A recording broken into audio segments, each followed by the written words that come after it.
Hello and welcome back to Save Ourselves. Or if you're new here, then hi, I'm Aparna. In this video, I'll be sharing with you my bullet journal setup for the month of June 2020. So without further ado, let's get started. So the way I want to go about this video is not to tell you about my layout or my theme or even my aesthetics for that matter, because you can already see that in the time lapse.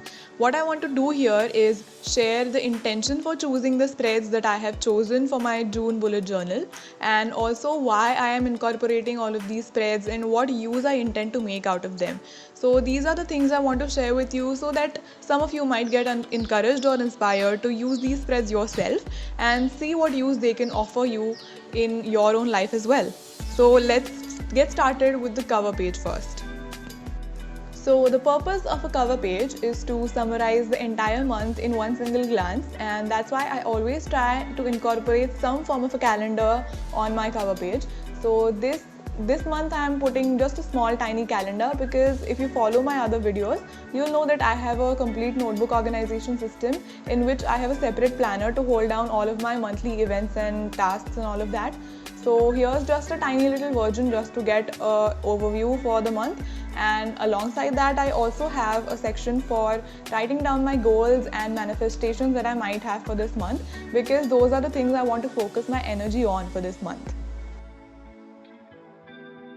Now moving on to the gratitude log. So I've tried incorporating gratitude in my weekly spreads before, and I've also tried this very same layout to write down any highlights of the day I might have for the previous months. So I'm combining both of them and making this into a monthly gratitude log, where each day at the end of the day I'll write down one thing I've been grateful for or something good that happened, because I want to be more appreciative of things in life and look at the things that make me feel good or make me feel grateful about my life in general, and focus on the things that are better than are worse in my life.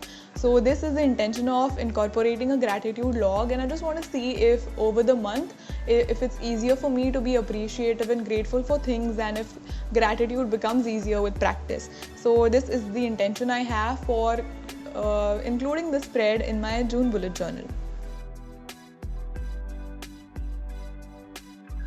So the next two spreads that always make an appearance in my bullet journal without fail every single month are my trackers. So I always have a habit tracker in my bullet journal, and I sometimes also accompany that with a health tracker, which I'll be doing this month. So I'm going to be tracking about 10 habits that I'm trying to inculcate and form in my life for the short as well as the long term.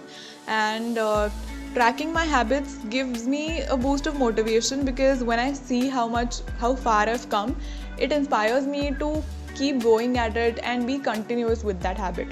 So that's been a great form of inspiration and self-motivation for me, and it also allows me to look at how far I've come and the progress that I've made so far.